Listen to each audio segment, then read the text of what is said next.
Hello मेरे प्यारे बच्चों, कैसे हैं आप लोग। उम्मीद करता हूँ बहुत अच्छे होंगे। और आप सभी लोग बहुत दिनों से इंतजार कर रहे थे कि सर निबंध वाली वीडियो कब आएगी। प्यारे बच्चों, निबंध वाली ये वीडियो है, इस पर आपको 10 नंबर डिपेंडेंट है। आप इस वीडियो को पूरे बहुत अच्छे से देखेंगे और हमने आपको टोटल 7 क्वेश्चन दिए हैं निबंध में, जिससे प्यारे बच्चों एक क्वेश्चन आने की लगभग लगभग आप पूरी संभावना समझिए। प्यारे बच्चों, अभी तक में मैं पिछले 3-4 वर्षों से जो भी मैं निबंध दिया हूँ वो एग्जाम में आए हैं। और प्यारे बच्चों, मुझे विश्वास है, अपने अनुभव पर, मां सरस्वती पर विश्वास है कि इस बार भी आपका क्वेश्चन यहां से आ जाएगा। प्यारे बच्चों, हमने जो आपको 7 निबंध देंगे हम इस वीडियो में आपको, और मैं आपको जो बताऊंगा निबंध लिखने का तरीका, आप इन दोनों का उपयोग करके अपने बोर्ड एग्जाम में बहुत अच्छे से निबंध यानी 17 फरवरी के पेपर में लिख पाओगे। प्यारे बच्चों, जैसा कि आप देख पा रहे हैं, हमने ऊपर में लिखा है कि बच्चों बिहार बोर्ड मैट्रिक परीक्षा 2025 हिंदी विषय में निबंध, प्यारे बच्चों, जहां से 10 नंबर आता है, अंग्रेजी में हम इसे एशे कहते हैं, संस्कृत में हम इन्हें अनुच्छेद कहते हैं। प्यारे बच्चों, सबसे पहले आइए हम लोग स्टार्ट करते हैं। श्री गणेशाय नमः। गणेश जी का आशीर्वाद बहुत जरूरी है। उसके बाद मोटिवेशन है।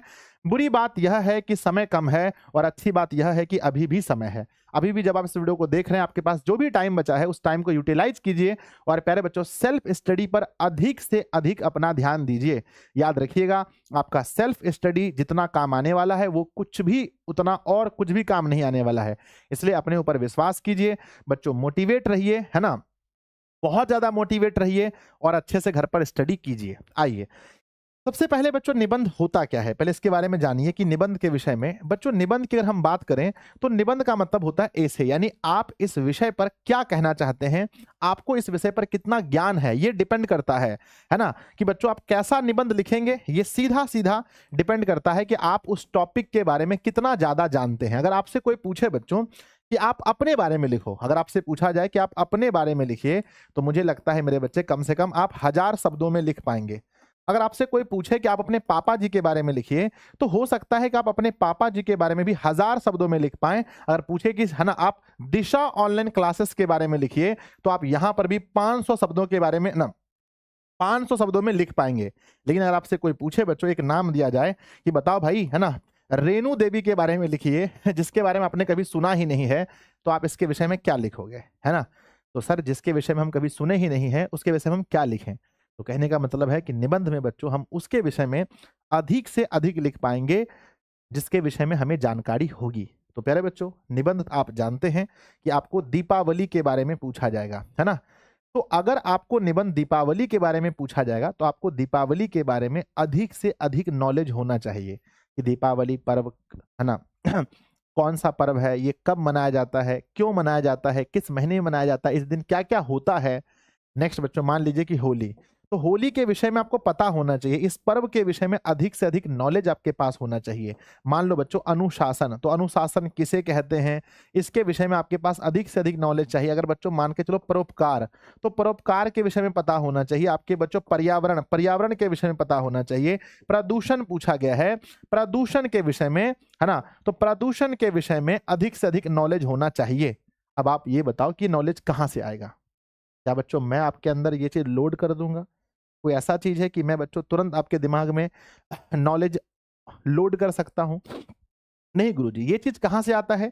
ये चीज आता है बच्चों आपके पढ़ने से। आप जितना किसी टॉपिक के बारे में पढ़ेंगे, एक बुक में, 2 बुक में, 3 बुक में, जब आप पढ़ेंगे दिवाली के बारे में, तो आपको बहुत कुछ याद होगा। अच्छा, दिवाली, है ना, इसलिए मनाया जाता है, इस दिन प्रभु श्री राम जो है रावण की हत्या करके माँ सीता को वापस लेकर अयोध्या आए थे। अच्छा, इसलिए होता है। मेरे बच्चे, होली के विषय में, अनुशासन के बारे में, परोपकार के विषय में जितना अधिक से अधिक आप पढ़ेंगे, और प्यारे बच्चों मैं लिखने का तरीका आपको बताता हूं, लिखना कैसे है। तो लिखने का तरीका है मेरे बच्चे, वहां पर टॉपिक दिया रहता है, पहले ऊपर में लिखेंगे सबसे पहले, है ना, वहां पर आपको ना पॉइंट्स दिए होते हैं, माफ कीजिएगा मैंने टॉपिक बोल दिया, आपको पॉइंट्स दिए होते हैं और बस उसी पॉइंट में आपको लिखना है ना। आपको पॉइंट्स दिए होते हैं और उसी पॉइंट्स पर आपको जवाब देना होता है। जैसे मान लीजिए बच्चों मान लीजिए बच्चों कि अगर पूछा है परिभाषा, परिभाषा लिखा गया है तो परिभाषा ही देना है। किसी चीज का महत्व पूछा गया है तो महत्व बच्चों ब्लैक पेन से लिखेंगे, महत्व को ब्लैक पेन से लिखेंगे, और उसके बाद आंसर जब लिखेंगे इसका, तो ये बच्चों हम लोग ब्लू पेन से लिखेंगे, आंसर ब्लू पेन से लिखेंगे, ठीक है ना। और जब भी 2 आंसर लिखेंगे तो उनके बीच में कम से कम 1 लाइन का गैप छोड़ेंगे, जैसा कि मैंने यहां पर छोड़ा है, कम से कम इतना गैप 1 लाइन का होना चाहिए, ठीक है ना। मेरे बच्चे नंबर तीसरा है, कुछ भी पूछा है, महत्व क्या है, इसकी परिभाषा क्या है, या मान लो बच्चों इसके क्या क्या लाभ हैं, या कोई भी टॉपिक है उसके क्या क्या लाभ हैं, क्या क्या हानि है। मान लो तीसरा बच्चों पूछा गया उस टॉपिक का लाभ, तो लाभ लिखेंगे ऐसे ब्लैक पेन से और उसको ब्लू पेन से आंसर लिखेंगे। समझ में आ रहा है तो यस लिख करके भेजो। यस सर समझ में आ रहा है, आप क्या कहना चाहते हो, बहुत अच्छे से समझ में आ रहा है बच्चों। ये ऐसा चीज नहीं है कि रट लोगे, रटने वाली चीज नहीं है, एकदम से रटने वाली चीज नहीं है। यह है कि आपको उस विषय में कितना अधिक से अधिक नॉलेज है और उसको अपनी भाषा में बना बना कर लिखना है। और सिर्फ अपनी भाषा में कैसे होगा, जब तक उसके विषय में आप 2-3 बुक में नहीं पढ़े होंगे।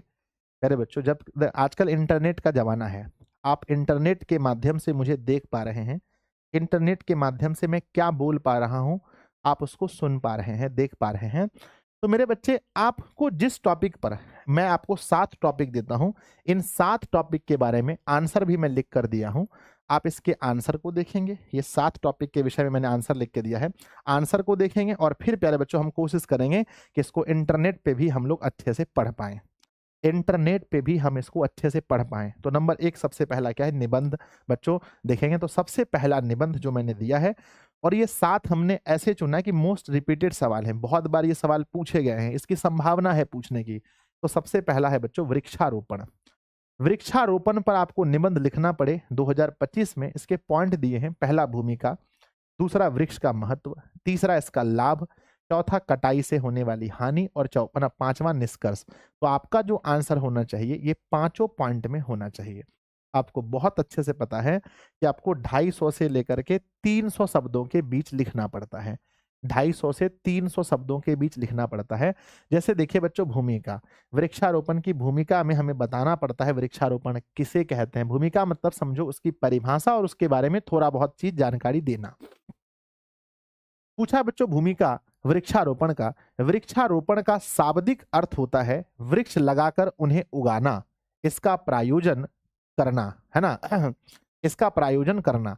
हमारे देश की सभ्यता और संस्कृति वनों में ही पल्लवित हुई है। भारत में न केवल देवी देवताओं की अपितु प्रकृति प्रदत्त वृक्षों की भी पूजा होती है। इन वृक्षों में देवताओं का वास माना जाता है। मेरे बच्चों अधिक से अधिक पढ़ना है ताकि हमको अधिक से अधिक टॉपिक हमें रिकॉल रहे, याद रहे। नेक्स्ट, मानव सभ्यता को भोजन, वस्त्र और आवास की समस्याओं का समाधान इन्हीं वृक्षों से हुआ है। बच्चों हम जो भोजन करते हैं हम लोग किसके ऊपर डिपेंड है सर, वृक्षों पर। हम लोग रहते हैं, हमारे जो घर बने हुए हैं बहुत सारे, वहां पर भी वृक्षों का बहुत बड़ा योगदान है। हम लोग जो कपड़ा पहनते हैं उसमें भी वृक्षों का बहुत बड़ा योगदान है। वृक्ष अधिक होंगे तो प्रकृति का संतुलन होगा, वर्षा होगी, फसल होगी, मनुष्य की मनुष्य की अक्षुधा पूर्ति होगी। इसलिए हमारे समाज में वृक्षारोपण की आवश्यकता तेजी से महत्वपूर्ण की जा रही है। यह मानव समाज का सांस्कृतिक दायित्व है ना। अब नेक्स्ट है बच्चों वृक्ष की महत्ता। तो अब हम लोग पढ़ेंगे वृक्ष के महत्व के बारे में कि हमारे जीवन में वृक्ष का क्या महत्व है। सोचो बच्चों कि यहां पर आपने 100 शब्द पढ़ा, कितना पढ़ा, मान लो कि 100 शब्द पढ़ा, तो बच्चों कितने याद रहेंगे, है ना।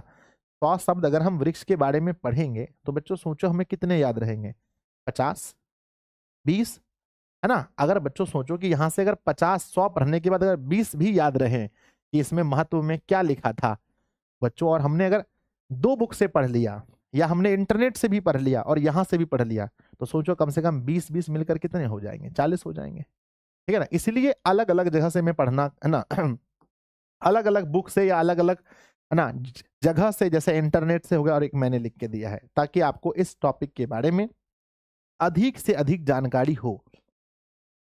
मानव के जीवन को सुखी, समृद्ध व संतुलित, है ना, संतुलित बनाए रखने के लिए वृक्षारोपण का अपना विशेष महत्व है। वृक्ष हमें लंबे जीवन की प्रेरणा प्रदान करते हैं। वे धरती पर वर्षा कराते हैं, धरती की गर्मी को कम करते हैं, पर्यावरण को शुद्ध करते हैं। वृक्षों से मनुष्य के हृदय को शांति मिलती है। यह हमें स्वार्थी बनाने में, है ना, यह हमें स्वार्थी बनने से रोकते हैं और हमें दूसरों को उपकार करने की प्रेरणा देते हैं। अतः वृक्षों की महत्ता तब तक धरती पर बनी रहेगी जब तक मनुष्य का जीवन इस धरती पर रहेगा। तो प्यारे बच्चों ये होगा महत्व के बारे में। आप सोचो अगर आप नहीं पढ़े थे, नहीं अभी मुझे पढ़ते हुए देखे थे और इसके पहले हम आपसे पूछते वृक्षों का आपके जीवन में क्या महत्व है, तो आप जितना बोल पाते उसमें से कम 10 शब्द ज्यादा याद हुआ कि नहीं हुआ बताओ? 10 शब्द बच्चों आपके नॉलेज में ऐड हुआ या नहीं? बोलो यस और नो, यस और नो, हाँ या ना बच्चों बताओ। बोलो यस, बिल्कुल हुआ होगा, है ना? अगर कोई कहता है कि मेरे बच्चे बिना याद किए कुछ हो जाता है, नहीं, ये बिल्कुल झूठ है। हर चीज याद करना पड़ता है। बिना याद किए मैं बच्चों पढ़ा नहीं पाऊंगा, बिना याद किए आप कुछ भी बोल नहीं पाओगे, है ना? तो आप देखें कि बच्चों हमें वृक्ष की महत्व के बारे में अगर बताना था तो हमने जो पढ़ा, अब यहां से हमें पता चला अच्छा वृक्ष हमें बच्चों स्वच्छ, है ना, स्वच्छ ऑक्सीजन लेने में मदद करते हैं। वृक्ष हमें हमारे वस्त्र उपलब्ध कराने में मदद करते हैं। वृक्ष से हमें क्या मिलता है? हमारे गर्मी को कम करते हैं। वृक्ष बच्चों पर्यावरण के संतुलन को बनाए रखते हैं। वृक्ष की वजह से वर्षा होती है। बहुत कुछ आप यहाँ पर सीख गए। अगला बच्चों देखते हैं कि इसके क्या क्या लाभ हैं। लाभ में भी बच्चों वही सारी चीजें लाभ में आएंगी कि वृक्ष से अनेक लाभ हैं। बड़े बड़े नीम, पीपल, वट वृक्ष हवा को शुद्ध करते हैं। वृक्ष भूमि का अक्षरण रोकते हैं। वृक्ष वर्षा कराते हैं। इससे अच्छी फसलें होती हैं जिन्हें खाकर जीवित रहते हैं। पत्तों से खाद बनते हैं और सूखी टहनियों से ईंधन मिलता है। इनसे अनेक प्रकार की औषधियां मिलती हैं और बच्चों कागज बनते हैं। इससे पर्यावरण संतुलन बना रहता है। तो ये है हमारे लाभ। अगर आप एक बार पढ़ के चले गए और पेपर में पूछा गया तो कितना मजा आएगा सोचिए। नेक्स्ट है प्यारे बच्चों, कटाई से हानि। अब बच्चों वृक्ष अगर कटाई होंगे तो क्या क्या हानि होगा? हमारा बच्चों पर्यावरण का संतुलन बिगड़ेगा, हमें सांस लेने में दिक्कत होंगी, है ना? और बच्चों बाकी जो है वर्षा कम होंगी, हमारा टेम्परेचर बढ़ेगा प्रकृति का। ये सब चीज यहाँ लिखा होगा क्या क्या लाभ होंगे। तो जो जो वृक्ष के रहने से हो रहा था वो सारा चीज अब नुकसान होगा। आजकल आधुनिक एवं वैज्ञानिक युग से वृक्षों की अनाधून कटाई हो रही है। लोग फर्नीचर एवं ईंधन के लिए पेड़ों की कटाई कर रहे हैं। इससे धरती का संतुलन बिगड़ रहा है। जंगल खलिहान बढ़ रहे हैं। वर्षा कम हो रही है। धरती मरुभूमि बन रहे हैं। ऑक्सीजन एवं ओजोन की मात्रा बढ़ती है ना, बढ़ती जा रही है। इसलिए वृक्षों की अनाधून कटाई की प्रतिपूर्ति आवश्यक है। तो ये है बच्चों इनसे हानि, होने वाली हानि। आप देखो एक बार दो बार पढ़ लोगे ना और फिर आपको पेपर में लिखना पड़ेगा, बहुत इजीली लिख पाओगे। सोचो बच्चों हिंदी में आपको हिंदी में आपको निबंध लिखना है, इससे आसान क्या हो सकता है? और 10 अंक मिलते हैं। नेक्स्ट है बच्चों है ना, निष्कर्ष। यानी कि निष्कर्ष में हमें यह लिखना पड़ता है कि आप इसके विषय में क्या कहना चाहते हैं। निष्कर्ष लास्ट में अगर आप क्या कहना चाहेंगे तो हम तो यही कहना चाहेंगे भाई कि वृक्ष हमारे जीवन के लिए अति महत्वपूर्ण है। अतः हमें वृक्षों की कटाई नहीं करनी चाहिए बल्कि और अधिक से अधिक नए वृक्षों को रोपना चाहिए ताकि हमारा पर्यावरण का संतुलन और अच्छे से बना रहे, तापमान वगैरह सब कुछ ठीक रहे। कहते हैं लास्ट में वृक्षों के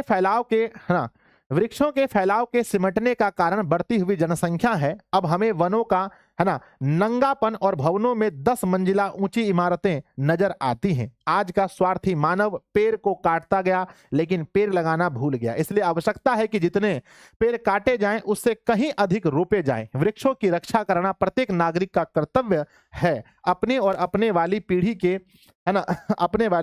पीढ़ी के जीवन को बचाने के लिए हमें वृक्षारोपण करना ही होगा। यह है बच्चों निष्कर्ष। यानी आप ये कहना चाहते हैं, मतलब यहां ऐसा लिखा है, ऐसा ही कुछ आप भी सोच रहे होंगे? बोलो हाँ या ना। बिल्कुल बच्चों 100% आप यही कहना चाहते हैं। तो प्यारे बच्चों ये था हमारा वृक्षारोपण के विषय में ये हमारा पूरा का पूरा निबंध। ये वृक्षारोपण पर पूरा निबंध था। और ऐसे ही बच्चों और दूसरे पर है ना, ये मैंने एक आपको पढ़ के सुनाया, बाकी आपको 6 और निबंध है जो आपको अच्छे से घर पर बैठकर पढ़ना है बच्चों। क्या है ध्यान दीजिएगा। नेक्स्ट है बच्चों प्रदूषण। अब प्रदूषण में भी आप याद रखेंगे हमें 5 टॉपिक है। इसकी भूमिका यानी प्रदूषण की परिभाषा लिखना है, प्रदूषण किसे कहते हैं। नेक्स्ट है बच्चों जल प्रदूषण के विषय में, वायु प्रदूषण के बारे में, ध्वनि प्रदूषण के बारे में और प्रदूषण के निदान क्या है और उसके उपसंहार क्या है, लास्ट में आप क्या कहना चाहते हैं। तो प्रदूषण के बारे में बच्चों लिखा गया है। आप लोग मुझसे वादा करो कि सर हम पढ़ लेंगे। जो ये पीडीएफ मिलेगा बच्चों, इस वीडियो के नीचे भी हम आपको लिंक देंगे, वहां से आपका पीडीएफ इसका आप डाउनलोड कर पाएंगे। या बच्चों जो लोग व्हाट्सएप पर जुड़े हैं, जो लोग एप्लीकेशन पर जुड़े हैं, उनके लिए तो फिर कोई बात ही नहीं है है ना, वहां से तो आप बहुत इजीली इसके पीडीएफ को डाउनलोड कर पाएंगे। बच्चों जैसे देखो प्रदूषण के बारे में, प्रदूषण का अर्थ होता है प्राकृतिक संतुलन में दोष पैदा होना, न शुद्ध वायु मिलना, न शुद्ध जल मिलना, न शुद्ध खाद मिलना और न शांत वातावरण मिलना। ज्यों ज्यों मानव सभ्यता का विकास हो रहा है त्यों त्यों पर्यावरण में प्रदूषण की मात्रा बढ़ती जा रही है। इसे बढ़ाने में मनुष्य के क्रियाकलाप और उसके जीवन शैली का काफी दृढ़ तक जिम्मेवार है। बच्चों हम ही लोग तो जिम्मेदार हैं इसके। नेक्स्ट है प्रदूषण, जल प्रदूषण के बारे में। तो बच्चों आप जानते हैं जल प्रदूषण कैसा होता है ना, कैसे होता है? जब हम जलों में गंदगी फैलाते हैं, जलों में हम कचरे को फेंकते हैं, जलों में बच्चों फैक्ट्री के कचरे फेंकते हैं, जलों में मरी हुई चीजों को फेंकते हैं, है ना, जीव जंतु सबको फेंकते हैं, तो फिर जल प्रदूषण होता है। और आप जानते हैं इससे क्या नुकसान हो सकता है। जल सभी प्राणियों के लिए अनिवार्य वस्तु है। पेड़ पौधे भी आवश्यक तत्व जल से ही घुलित अवस्था में ग्रहण करते हैं। जल में अनेक कार्बनिक अकार्बनिक पदार्थ, खनिज तत्व एवं गैसें घुली होती हैं। यदि इन तत्वों की मात्रा आवश्यकता से अधिक हो जाती है तो यह हानिकारक हो जाता है और इसे, है ना, और इस जल को प्रदूषित कहते हैं।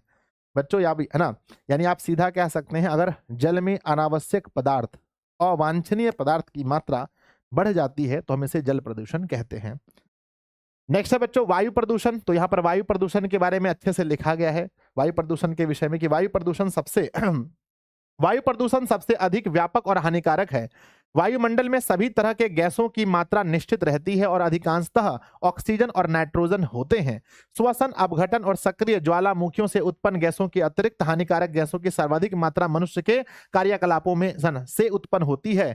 इसमें लकड़ी, कोयले, खनिज तेल तथा कार्बनिक पदार्थों के ज्वलन का, है ना, ज्वलन का सर्वाधिक योगदान है। यह है बच्चों वायु प्रदूषण के विषय में। नेक्स्ट है ध्वनि प्रदूषण। महानगरों में अनेक प्रकार के वाहन, लाउड स्पीकर, बाजे एवं औद्योगिक संस्थानों की मशीनों के शोर से ध्वनि प्रदूषण को जन्म दिया है। ध्वनि प्रदूषण न केवल मनुष्य को श्रवण शक्ति का ह्रास होता है वरन उसके मस्तिष्क पर भी इसका आघात, है ना, इसका घातक प्रभाव पड़ता है। परमाणु शक्ति उत्पादन व नाभिकीय विखंडन ने वायु, जल एवं ध्वनि तीनों प्रदूषणों को काफी विस्तारित कर दिया है, काफी विस्तार कर दिया है। तो बच्चों ये था ध्वनि प्रदूषण के बारे में। आप जितना ज्यादा पढ़ेंगे उतना ज्यादा आप एग्जाम में लिख पाएंगे, ठीक है ना। नेक्स्ट है बच्चों प्रदूषण के निदान कैसे होंगे। तो भाई प्रदूषण के निदान के लिए लिखा गया है प्रदूषण से बचने के लिए निम्नलिखित उपाय हम लोग कर सकते हैं। पहला है बच्चों वृक्षारोपण का कार्यक्रम तेजी से चलाया जाना चाहिए। वनों का विनाश पर रोक लगना चाहिए। वर्जित पदार्थों के निष्कासन के लिए कोई दूर स्थान पर व्यवस्था करना चाहिए। जो मतलब हम लोग कूड़ा करकट फेंकते हैं, कभी अगर दिल्ली जाएंगे ना तो दिल्ली में देखेंगे एक जगह इतना बड़ा कूड़ा करकट का वो बनाया गया है, बहुत ज्यादा दिक्कत है। लाउड स्पीकरों का उपकरण कम होना चाहिए, है ना। प्रदूषण से मुक्ति के लिए पूरी धरती के लोगों को सहमत होकर प्रयास करना होगा। सब लोग जब तक प्रयास नहीं करेंगे तब तक प्रदूषण से हमें निजात नहीं मिल सकता है। ये था बच्चों प्रदूषण के निदान के विषय में। उपसंहार मतलब लास्ट में आप क्या कहना चाहते हैं प्रदूषण के विषय में। तो बच्चों उपसंहार में कहते हैं कि इस तरह हमारा पर्यावरण गंभीर असंतुलन के दौर से गुजर रहा है और इस असंतुलन के कारण जैव विविधता पर गंभीर संकट है। जो हवा, जल और अन्न हमारे जीवन का आधार है वही प्रदूषित होकर हमारे लिए जहर बन रहे हैं। हमें समय रहते सचेत हो जाना चाहिए। हमें पर्यावरण को प्रदूषित होने से रोकना एवं प्रदूषण को कम करने के हर संभव प्रयास करना चाहिए। तो ये था बच्चों हमारा उपसंहार, लास्ट में यही कहना चाहेंगे। तो दो निबंध आपने पूरा हमने देखा बच्चों कि आपको मैंने पढ़ के सुनाया। तीसरा निबंध हमारा क्या है? तीसरा है बच्चों वर्षा ऋतु, है ना। तीसरा है बच्चों वसंत ऋतु। अब ये बहुत इंपॉर्टेंट है वसंत ऋतु, तो प्लीज आप लोग ये श्योर करेंगे कि वसंत ऋतु वाला आप अच्छे से पढ़ लीजिएगा बच्चों, नहीं तो फिर ये वीडियो बहुत लंबा हो जाएगा। रिकॉर्डेड वीडियो है ना, तो आप स्क्रीनशॉट भी ले सकते हैं, ऐसा आपको पीडीएफ मिलेगा। नेक्स्ट है इस ऋतु से प्रकृति में कई प्रकार के सुखद बदलाव दृष्टिगोचर होते हैं। नेक्स्ट है बच्चों वसंत ऋतु के है ना, वसंत ऋतु का क्या महत्व है यहाँ पर अच्छे से लिखा है, आप एक बार पढ़ लेंगे बढ़िया से, थोड़ा टाइम दीजिए, है ना। ऋतुओं का राजा, बच्चों माफ कीजिएगा, ऋतुओं का राजा अगर इसे कहा गया है तो इसके पीछे क्या रीजन है।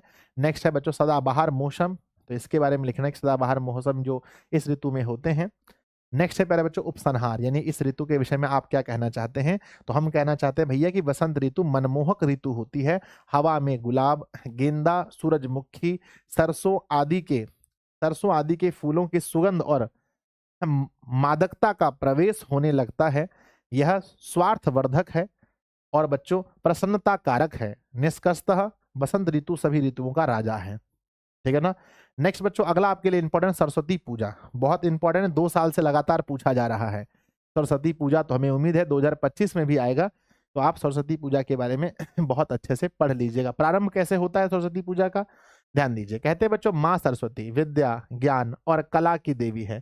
सरस्वती पूजा के ख्याल से ही छात्र छात्राओं में जोश का संचार हो जाता है। प्रत्येक शिक्षण संस्थानों में विद्यार्थी द्वारा पूजी है ना पूरी मान्यता के साथ सरस्वती पूजा का आयोजन किया जाता है। अभी कुछ दिन पहले हुआ था बच्चों, है ना। नेक्स्ट है बड़े बूढ़े भी बच्चों का पूरा सहयोग देते हैं। सरस्वती पूजा माघ महीने के शुक्ल पक्ष, ये बहुत इंपॉर्टेंट है मेरे बच्चे, कि माघ महीने के शुक्ल पक्ष की पंचमी के दिन होता है, यानी 5वें दिन, है ना, पंचमी को मनाया जाता है। यह जनवरी या फरवरी महीना में आता है। तो मेरे बच्चे आप देख सकते हैं यह है सरस्वती पूजा के विषय में, प्रारंभ कैसे हुआ। नेक्स्ट आपको इस पूजा में माँ सरस्वती की प्रतिमा का 1 या 2 दिन के लिए बिठाई जाती है। छात्र छात्राएं सरस्वती पूजा के दिन सुबह सुबह नहा धोकर के विद्या दायिनी माँ सरस्वती की पूजा करते हैं और फिर प्रसाद ग्रहण करते हैं। इस पर्व को बसंत उत्सव, बसंत पंचमी या श्री पंचमी भी कहा जाता है। ये अलग अलग नाम है बच्चों। नेक्स्ट हम लोग पढ़ेंगे पर्याय, यानी कि इसके और पर्याय क्या क्या नाम है। जैसे आप जानते हैं कि बच्चों सरस्वती माता के बहुत नाम हैं, तो यहाँ पर अलग अलग नाम दिए गए हैं। प्राचीन वांग्मय में सरस्वती को वागा धिष्ठात्री देवी अर्थात विद्या एवं बुद्धि का पर्याय माना जाता है। आप बच्चों यहाँ पर लिखा गया, बहुत अच्छे से पढ़ लेंगे। नेक्स्ट क्या है आपके पास उत्सव के रूप में ये सरस्वती पूजा कैसा होता है, बड़े धूमधाम से मनाते हैं हम लोग। सरस्वती पूजा का उत्सव पूरे भारत में बड़े धूमधाम से मनाया जाता है। विद्यार्थी वहां एकत्र होकर के सामूहिक रूप से पूजा करते हैं। शिक्षण संस्थानों के अतिरिक्त गांव एवं मोहल्ले में भी सरस्वती पूजा होता है। जानते हैं आप टिंकू जिया पर डांस भी होता है बच्चों। नेक्स्ट है हमारा महातत्व, यानी कि इसका माफ कीजिएगा, इसका महत्व होना चाहिए, आई थिंक, है ना, महत्व होना चाहिए, है ना, महातत्व लिखा है। नेक्स्ट है बच्चों इसका महत्व होना चाहिए, आई थिंक। नेक्स्ट देखते हैं, हाँ, तो इसका महत्व होना चाहिए बच्चों, सॉरी, ये हमारा महत्व है। इसका क्या महत्व है, तो सरस्वती पूजा का महत्व बच्चों विद्यार्थी के जीवन में आप जानते हैं कितना इंपॉर्टेंट है। हमें लगता है कि सरस्वती माता विद्या की देवी है और हम लोग इनकी पूजा करते हैं। माँ से तो हमें आशीर्वाद मिलता है, हमें सद्बुद्धि मिलता है। नेक्स्ट है बच्चों आपको पढ़ना है दिवाली के बारे में, दीपावली के बारे में बहुत अच्छे से आप जानते होंगे, फिर भी आप इस पीडीएफ में जो लिखा गया है आप इसको जरूर पढ़ लीजिएगा अच्छे से। आप स्क्रीनशॉट ले सकते हैं, ये आपको पीडीएफ मिलेगा, है ना। दीपावली अर्थात बच्चों दीपोत्सव कार्तिक महीने के अमावस्या को मनाया जाने वाला एक प्राचीन हिंदू त्योहार है। दीपावली का त्योहार भारत के प्रमुख त्योहारों में से एक है जिसे हर्ष और उल्लास के साथ मनाया जाता है। यह त्योहार आध्यात्मिक रूप से अंधकार पर प्रकाश की विजय को दर्शाता है। आप जानते हैं कि रावण जी को मारकर प्रभु श्री राम आए थे।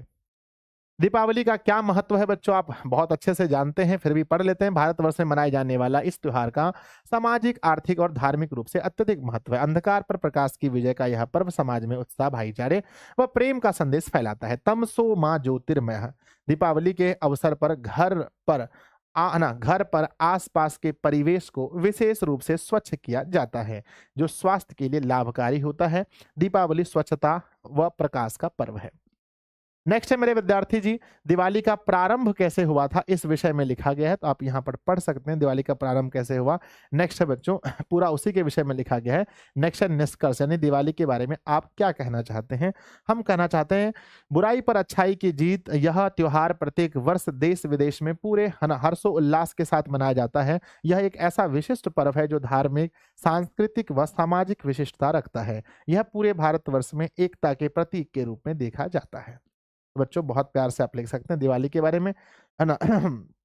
इसके बाद आपको और क्या तैयारी करना है, नेक्स्ट है बच्चों छात्र और अनुशासन के विषय में। इसको भी आप अच्छे से पढ़ लीजिएगा। हमने 7 क्वेश्चन दिया है, ये हमारा 6ठा क्वेश्चन है बच्चों, छात्र और अनुशासन के बारे में।